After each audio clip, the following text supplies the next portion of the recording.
네, 이번 시간은 자기 밸류에이션에 대한 강의를 하겠습니다. 자기 밸류에이션.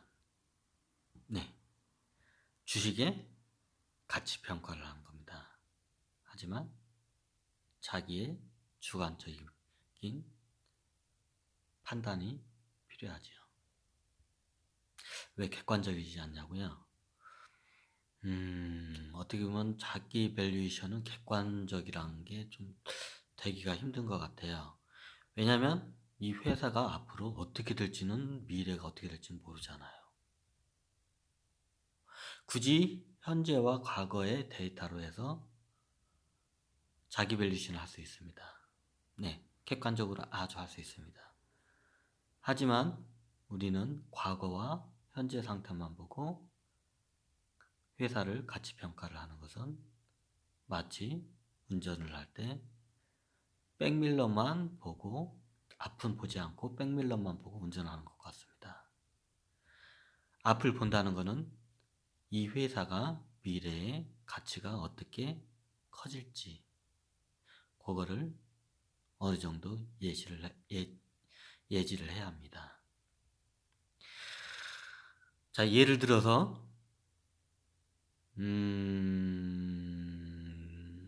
예전에 한 예를 들겠습니다. 예전에 어떤 삼성이나 현대보다 더 컸던 어마어마한 에너지 회사가 있었습니다. 예, 석탄 채굴 회사였습니다. 그 상호 이름은 기억이 안 나고요.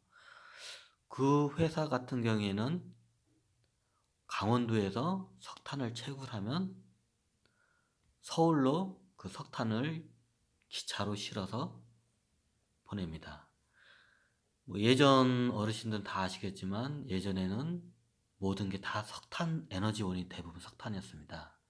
일단 전기를 만들어내는 발전소가 대부분이 석탄으로 떼서 전기를 만드는 화력발전소였습니다. 그리고 집에서 난방을 하는 게 대부분 연탄이었죠. 연탄 자체가 당연히 석탄이고요. 이것뿐만 아니라 여러 각 산업 분야에서도 이런 가솔린이나 디젤은 거의 쓰이지 않고 대부분이 석탄을 많이 썼습니다. 예전에는.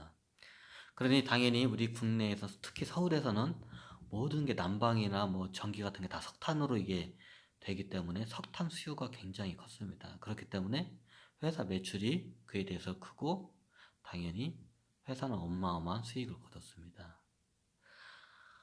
하지만 어느 때가 지나면서 이 회사는 그 시대의 흐름을 타지 못하고 옛날 그 석탄의 영광에만 집착을 합니다.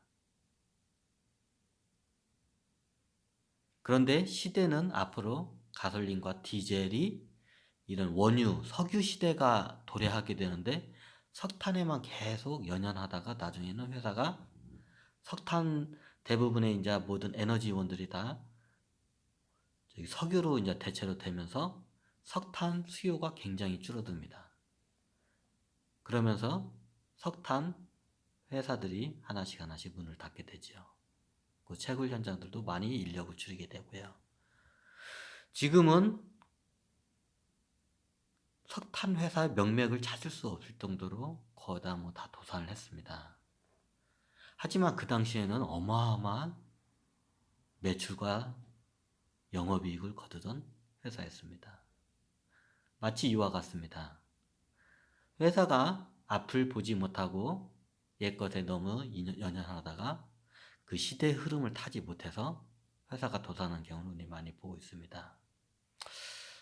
대표적인 예로 딴 걸 보자면 예전에 우리가 카메라 혹시 기억나세요? 우리 좀 연세가 있으신 분들은 카메라가 지금은 핸드폰에 장착해서 워낙 이게 흔하디 흔한 물건이 돼버렸는데 예전에는 우리 대한민국 건국 초기에만 해도 어려웠을 때만 해도 카메라 한 대가를 집에 갖고 있잖아요. 부자였어요. 예전에는 카메라 한 대 값이 어지간한 집 한 채 값보다 더 비쌌습니다. 자, 요즘 세대 분들 이 얘기 하시면 무슨 개 뚱땅지 같은 소리냐. 어때 카메라가 저기 요즘 서울 집값이 지금 막 10매덕 20억 막 30억까지 가는데 카메라 이거 조그마한 거 뭐 저기 디지털 카메라 요즘 같은 10몇만 중국제 10만 원도 안 되는 저기 디지털 카메라가 저건데 무슨 카메라가 집 한 채 값보다 더 비쌌냐고. 예, 예전에는 그랬습니다. 서울에 있는 집 한 채 값보다도 그 옛날 코닥 카메라 있지, 일제 카메라. 우리나라는 그 당시에 카메라를 생산할 수 있는 그 기술과 능력이 없었습니다. 그 당시에는 카메라는 무조건 일본 그 코닥 지금은 코닥 필름 코닥 필름 코닥 카메라가 그냥 그 당시에는 그냥 그거 하나 있으면 그냥 쉽게 말하면 지금으로 따면 람보르기 하나 그냥 끌고 저기 강남대로를 거의 끌고 가는 그 시선을 받을 정도였다고. 이게 왜 하면 좀 이해가 되실란가? 하여튼 옛날에는 그랬다고 합니다. 저도 그때 시대는 살지 않았는데 그때 일제 코닥 카메라를 딱 이게 들고 이게 서울 거리를 이렇게 돌아다니잖아요. 그럼 사람들이 다 부러운 시선으로 막 이게 보고 그랬어요. 왜냐면 그 카메라 한 대 값이 서울에 있는 강남에 있는 집값보다 더, 강남은 아니구나. 그 당시엔 강남이 개발이 안 됐으니까. 서울에 있는 집값보다 더 비쌌습니다. 어지간한 집값보다. 예, 호랑이 담배 피던 시절 이야기입니다. 자, 왜 이런 코닥 카메라에 호랑이 담배 피던 시절 왜 얘기를 했을까요? 지금은 코닥 카메라를 뒤져볼 수 없습니다. 이제 박물관에나 가야 코닥 카메라가 보이지 요즘 코닥 카메라를 쓰는 사람이 없습니다. 왜? 망했으니까요. 그럼 옛날에 그렇게 우리나라의 집 한 채 값보다 더 비싼 카메라 한 대를 생산하던 회사가 옛날에는 어마어마한 당연히 수익을 창출을 했겠죠. 그럼 그 당시에는 당연히 이 회사가 이익도 많이 내고 회사 가치가 굉장히 높게 평가가 됐겠죠. 근데 지금은 망해가지고 도산해서 이제 휴지 조각, 주식이 다 휴지 조각이 돼버렸습니다. 왜 그렇게 됐을까요? 예, 시대의 흐름을 타지를 못했습니다. 코닥은 옛날에 영광인 필름 카메라에 집착을 하다가 새로운 패러다임인 디지털 카메라, 디지털 시대, 정보화 시대의 흐름을 타지를 못했습니다. 저도 예전에 디지털 카메라를 제가 첫 디지털 카메라를 제가 코닥 카메라를 샀었어요. 저도. 그때까지만 해도 코닥이 망하지가 않았으니까요. 근데 제 기억으로 그게 2000년 초반이었던, 2002년도, 2001년도였나? 2000년도였나? 하여튼 2000년도 그 초반쯤이었던데, 그 코닥 카메라를 제가 샀는데 굉장히 비쌌었어요, 그 당시에. 근데 그 가격 대비 너무 이게 꽂았어요. 쉽게 말해서. 너무 이게 제가 봐도 좀 회사가 망할 만했었어요. 그때 제 코닥 카메라 제품을 저도 왜냐면 카메라 하면 코닥이라는 그 이미지가 제 세대에는 이게 완전히 머리에 딱 박혀 있거든요. 코닥 하면 카메라 하면 그냥 무조건 코닥. 그게 아예 머리가 박혀 있었거든요. 근데 요즘은 제가 디지털 카메라는 캐논 걸 많이 쓰는데 예전에는 그랬습니다. 코닥이 그냥 이게 정통적이고 아주 역사가 깊은 회사이기 때문에 카메라면 코닥을 따라갈 수 없는 거기 때문에 저는 디지털 카메라를 처음 샀을 때 다른 거 알아보지도 않고 그냥 무조건 코닥 카메라를 그냥 샀습니다. 근데 사고 굉장히 후회를 했습니다. 그리고 거의 쓰지 않고 나중에 제가 알기로는 그때 한 60만 원인가 70만 원에 샀던 건데 나중에 2년 만에 그 저기 중고 값에 5만 원인가 10만 원도 못 받고 팔았습니다. 몇만 원에 5만 원인가 6만 원에 팔았던 것 같아요. 중고 값이 겁나게 떨어졌어요. 거의 쓰지도 않은 게. 근데 그럴만 해요. 디지털 카메라를 겁나게 못 만들었어요. 그래서 아무래도 도산을 한 것 같습니다. 왜 이런 말을 하냐면 마치 우리는 과거의 실적과 현재의 매출이나 이런 거를 보고 자산 형태를 보고 그 회사를 판단하게 되면 우리는 예전에 그 석탄 회사와 코닥 회사에다가 투자하는 꼴이 될 수가 있습니다. 그래서 우리는 그 회사의 성장성과 미래의 가치성을 어느 정도 예측을 해야 합니다. 이게 컴퓨터나 회계적인 차원이 아니라 이거는 여러분들의 각 개인의 안목에 중요합니다. 만약에 제가 그 당시에 주식을 공부를 했다면 코닥 카메라를 샀을 때 아, 이 코닥 카메라 더럽게 안 팔리는구나. 이 디지털 카메라가. 그럼 코닥 회사 주식을 절대 사지를 않았을 겁니다. 마치 이와 같습니다. 여러분들은 이미 앞으로 어떤 일이 이루어질지를 알고 있습니다. 그래서 테슬라 같은 자동차가 요즘 뭐 상한가를 많이 치긴 하는데, 좀 역으로 또 다시 말씀하자면 이런 것도 좀 위험합니다. 너무 사람들이 이거다 이거다, 쉽게 말하면 예전에 우리 2000년대 IT 버블은 다 아시죠? IT 시대가 올 건 다 알고 있었어요. 근데 그 IT의 나중에 승자가 누가 될지는 몰라요. 지금의 우리가 이제 시대를 왔으니까 IT의 승자가 네이버가 됐고, 다음 카카오가 됐고, 뭐 넥슨 같은 뭐 여러 가지 이제 IT 회사들이 많이 있잖아요. 이런 회사들이 승자가 됐습니다. 참고적으로 지금의 우리나라 대표 IT, 공룡 IT, 대장주 IT는 다 네이버입니다. 시총이나 매출, 순이익, 영업이익 모든 거에서 압도적입니다.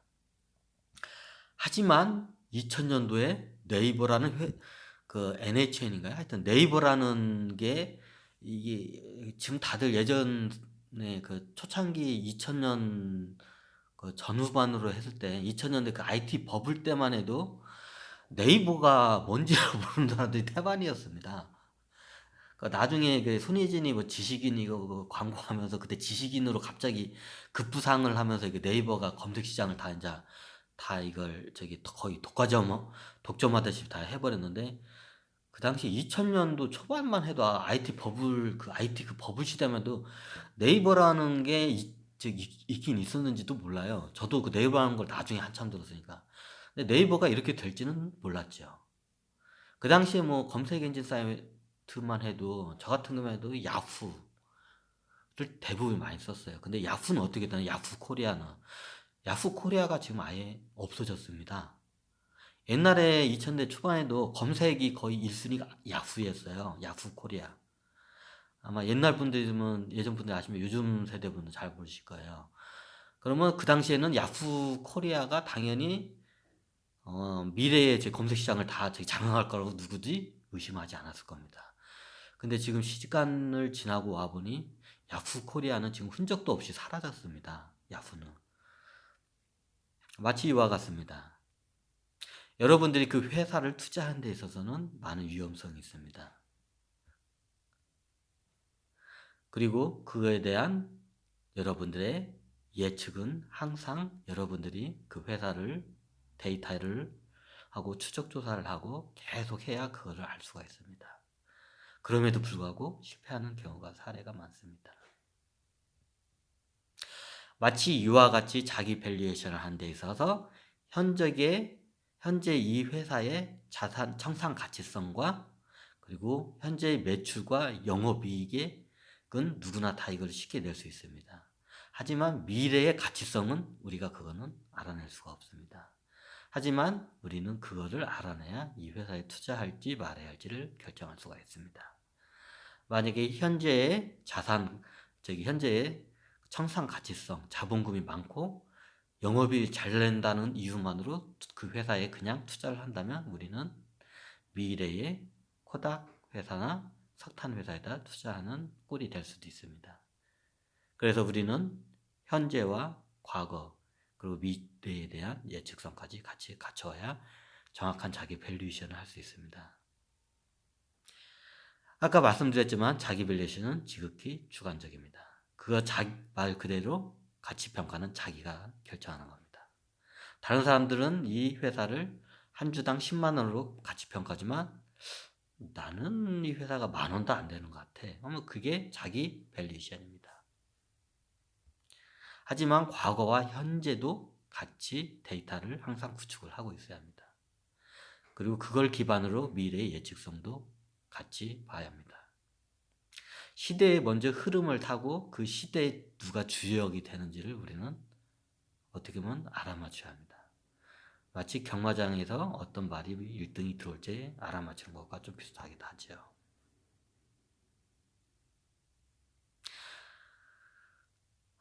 그래서 저는 제 나름대로 워린 버핏이 제시한 자기 밸류에이션 이론을 한번 제 이론과 같이 결합을 해서 한번 여러분들께 설명을 드릴까 합니다. 먼저 어떤 회사든지 수익을 냅니다. 수익을 내면 그 매년마다 수익이 예를 들어서 1년에 1조 원의 수익을 냈어요. 모든 비용을 다 제하고. 그럼 그 1조 원에서 1조 원을 다 주주들에게 배당금으로 다 지불할 수도 있고요. 다음 투자를 위해서 회사에다가 자본금을 축적을 할 수도 있고, 아니면 부동산이나 어떤 물질로 그거를 투자를 할 수도 있습니다. 아니면 제3의 회사에 투자하거나 다른 사람들에게 투자할 수도 있고, 그 돈을 뭐 여러 가지로 이게 이게 활용이 됩니다. 근데 대표적인 두 가지로 나눠집니다. 주주에게 배당을 하든지 아니면 미래를 위해서 그 시드머니를 더 놔두고 더 수익을 창출해서 더 투자를 하든지 둘 중에 하나입니다. 그거는 투자 성향에 따라서 여러분들이 어떤 것을 선택해야 할지는 그건 여러분들이 결정을 해야 합니다. 하지만 중요한 거는 이 회사가 지속적인 수익과 더 성장을 할 수 있는지 우리는 그거에 대해서는 어느 정도 알아야 합니다. 예를 들어서 삼성전자 같은 경우에는 매해마다 BPS가 계속 증가합니다. 그 말은 배당을 조금씩 하면서 계속 회사의 그 수익을 갖다가 자기 자산으로 계속 축적을 해갑니다. 그러면 올해의 한 주당 BPS 가격과 작년에 BPS 가격이 틀립니다. 그리고 삼성전자는 계속 영업이익을 내기 때문에 내년에 BPS도 틀릴 것이고 그 다음 해도 다 틀릴 것입니다. 그럼 그 BPS와 지금 현재 내고 있는 영업이익, 어쩌면 BPS는 과거형입니다. 과거부터 쭉 이게 수익을 낸 걸 이게 축적을 한 게 BPS고요. EPS는 현재의 영업이익입니다. 얼마나 수익을 내고 있는지, 이 자본금으로 얼마나 수익을 내고 있는지 그거를 보고 있는 겁니다. 그걸 또 ROE라고도 하죠. 자, 그거를 시가하고 비교하면 그걸 PEI라고도 하고요. 자, 여러분들이 이런 과거형과 현재형을 기반 이미 데이터를 다 가지고 있습니다. 이미 다 무료로 다 어디서든지 쉽게 이런 정보는 얻을 수 있기 때문에. 그럼 여기서 이제 한 가지 더 있습니다. 이제 자기 ROE. 이제 이 회사에 대한 미래 가치성을 이거를 여러분들이 예측을 해야 합니다.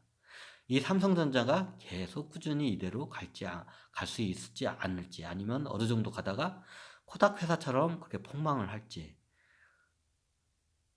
여러분들은 그거를 예측할 수 있는 능력을 누구나 다 갖고 있습니다. 그 능력을 그냥 별로 중요하지 않게 생각할 뿐이죠. 그러면 간단합니다. 이런 과거의 BPS와 그리고 현재의 EPS와 그리고 미래의 ROE인 미래 가치성을 기반으로 해서 이 회사의 자기 밸류에이션을 하면 됩니다. 자, 그러면 자기 밸류에이션을 이렇게 해서 어떤 회사가 있어. 근데 내가 이 회사를 보니까 현재 2020년 10월 7일 기준으로 해서 자기 밸류에이션이 10만 원이야. 내가 딱 보니까 이게 10만 원이야. 그러면 간단합니다. 자기 밸류에이션 하는 것에 가격의 시세가 만약에 50%, 자기 밸류에이션의 시세가 50% 이하이면 그때 사면 됩니다. 그냥 쌀 때 사면 돼요. 어차피 주식이란 거는 내가 밸류에이션 가격에서 위로 갔다가 밑으로 갔다, 위로 밑으로 갔다, 밑으로 갔다. 아니면 계속 위로 가고 있는 회사면 그 회사하고는 그냥 안 사면 돼요. 근데 내가 밸류에이션 가격보다 50% 밑에서 계속 놀고 있어요. 그러면 매입하면 됩니다. 그럼 회사랑 저기 주식이란 거 호황기를 거치게 되고 하면 이게 한번 버블이 끼게 되거든요. 한 번씩은 보통 10년, 20년, 길게는 30년 주기로 해서 한 번씩 이게 좀 뭐라 할까? 이게 안 좋게 말하면 버블이 끼고 좋은 말로 하면 초호황기가 와요. 자기 저기 할 때. 그러면 그때 팔면 돼요. 그러면 그때는 대부분이 여러분들이 가치 평가한 자기 밸류에이션의 거의 2배 이상은 다 뛰게 됩니다. 그럼 2배 이상, 내가 밸류에이션 가격보다 2배 이상 되면 그때 팔고 그냥 빠지고 있으면 돼요.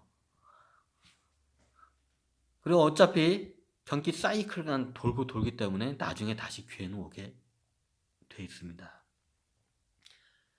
하지만 꾸준한 종목에 대한 분석과 산업 같은 분석, 그 주식 시황 분석은 꾸준히 해야겠죠.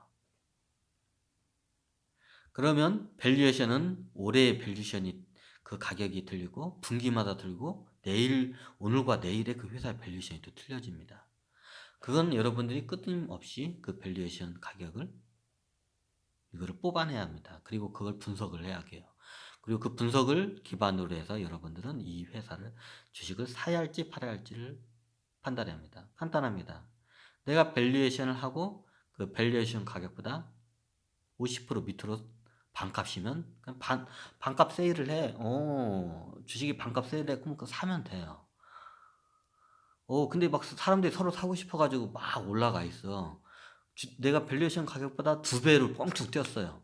아, 그래. 이때 비싸게 팔면 돼요. 그냥 장사의 원리가 같습니다. 싸게 사서 비싸게 팔면 됩니다. 아주 원리는 간단합니다.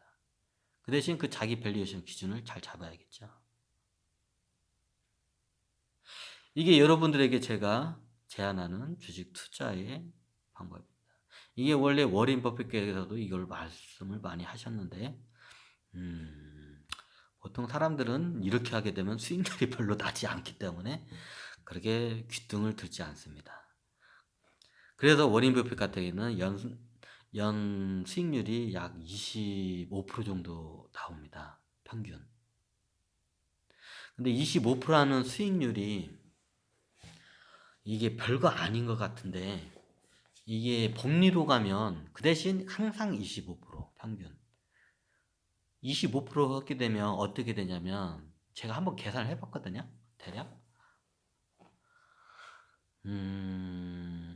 이게 25%게 되면 복리로 하게 되면 내 투자 금액이 2배가 되는데 약 3년이 걸려요. 복리이기 때문에 3년이 걸려요. 25%니까 아니 25 4년이 아니냐고. 4년이 아니에요. 복리로 하게 되면 약 3년밖에 안 걸려요. 이게 2배를 뛰는데 3년.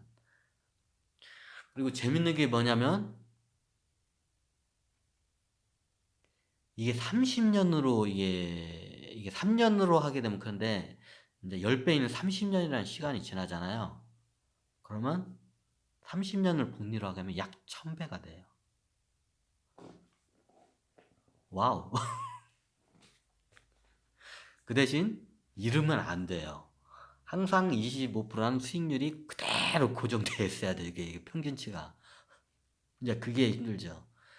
그걸 꾸준히 30년을 하잖아요. 그러면 1000배가 돼요. 수익이. 계산을 한번 해보세요. 복리가 그렇게 약 1000배가 돼요. 그러면 예를 들어서 우리가 사회 초년생들이 20대 한 보통 중반이나 후반쯤에 보통 대학을 졸업하고 하면 20대 중반 후반이잖아요. 사회 초년. 예를 들어서 뭐 늦어도 그러면 20대 한 중반이라고 일단 가져. 25살에 취직을 해서 꾸준히 그때부터 이게 이런 25%의 복리로 해서 이게 하게 되면 30년 후에 1000배가 돼요. 30년 후에는 55세가 되죠. 예, 25%의 평균적인 수익이 나왔을 때 1000배가 돼요. 그럼 내가 예를 들어서 30년 전에 내가 1억을 그 시드머니 1억을 만들었어요. 30년 전에. 그러면 매해마다 25%씩 이게 복리로 이게 수익을 얻으면 딱 30년이 된 지금에 자, 1000 곱하기 1억이면 당연히 1000억이 되겠죠. 1000억이면 이거는 거의 천문학적인 이거는 저기 비율적인 돈이 되죠. 요즘 아무래도. 예, 요런 결과가 나와요. 이제 그런 저기 어떻게 눈을 굴리는 이런 법칙을 해서 워린 버핏이 세계의 최고의 부자가 아마 된 듯 합니다. 하지만 우리들은 보통 단시간에 하는 게 보통 뭐 한 몇 달 안에 1년도 아닌 몇 달 안에 몇 배의 수익을 그냥 얻으려고 해요. 거의 미션 임파서블 불가능에 가깝죠. 이제 그런 걸 쫓다 보면 어떻게 되냐면 거의 그 작전 세력들 밥이 돼요. 이제 걔네들은 그걸 개미들의 심리를 알거든요. 그런 심리를. 그 대박 심리. 그 짧은 시간에 몇 배, 몇십 배를 먹으려는 심리를 알기 때문에 그거를 걔네들이 이용을 해요. 그러면 대부분 개미들은 저기 개미 할기인 작전 세력들한테 다 핥히게 돼요. 그냥 먹히게 돼요. 그래서 제가 여러분들에게 지금 제시하는 게 여러분들에게 주식시장에서 먼저 잃지 않는 게 먼저 중요하다고 저는 생각합니다.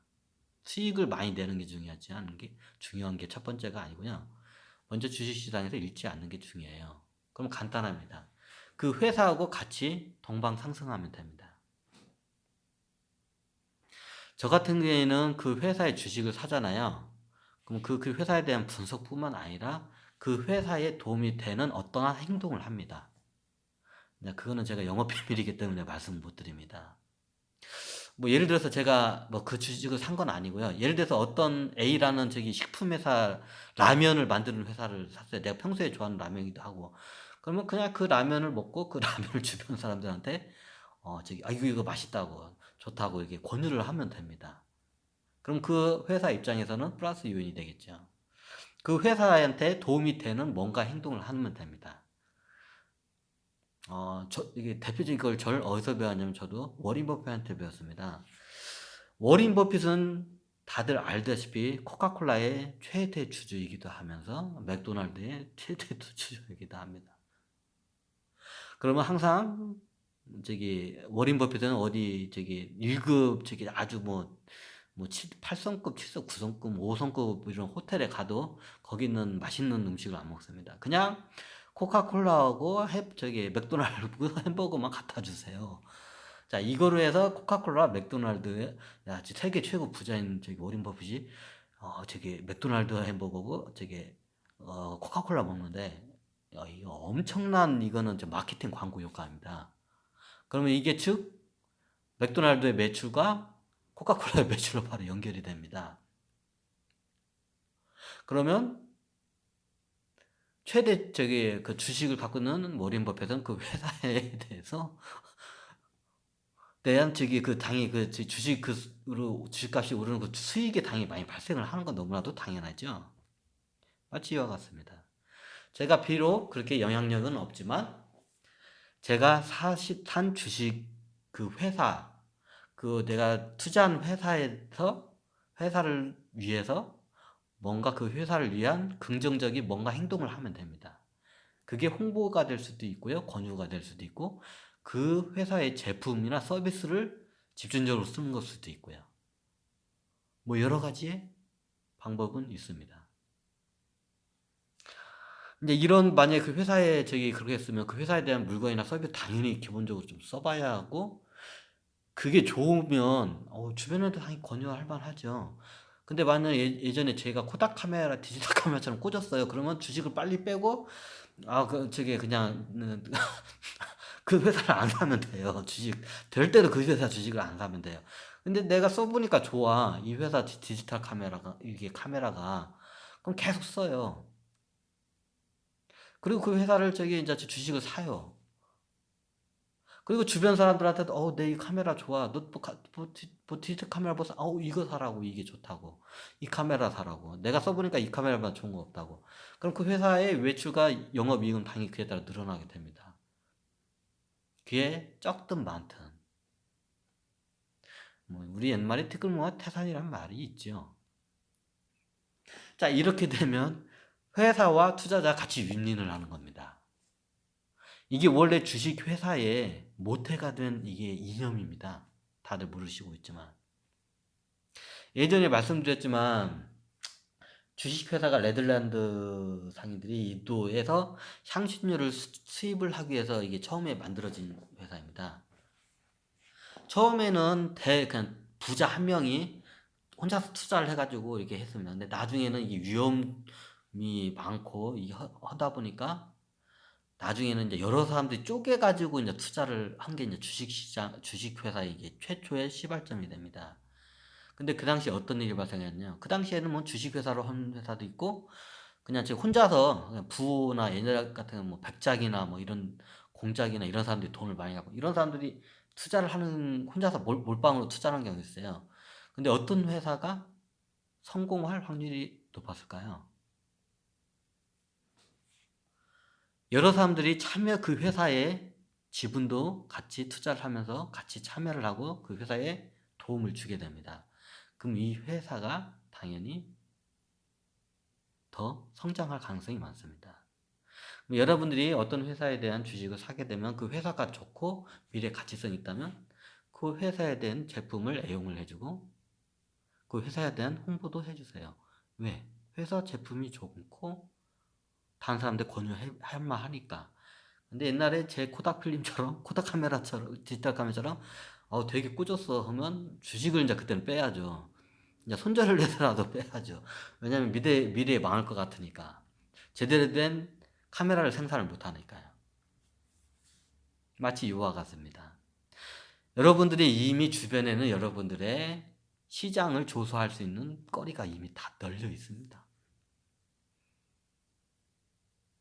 이제 이런 거 말고 금융적인 거 여러 가지 디테일한 부분이 있지만 이런 거에 대해서 제가 설명을 드리면 여러분들의 머리가 아마 깨질 정도로 아플 겁니다. 그래서 저는 최소한 기본적이고 아주 로고스적인 아주 기초적인 거를 기반으로 이렇게 강의를 합니다.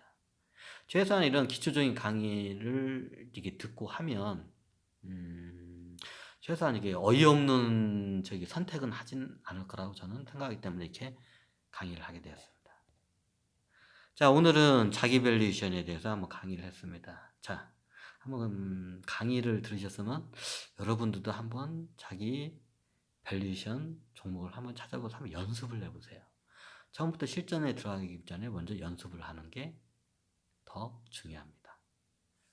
그리고 여러분들에게 어느 정도 시드 머니가 갖추어지고 여러분들이 내공이 생겼을 때 그때 조심스럽게 투자를 해주기 바랍니다.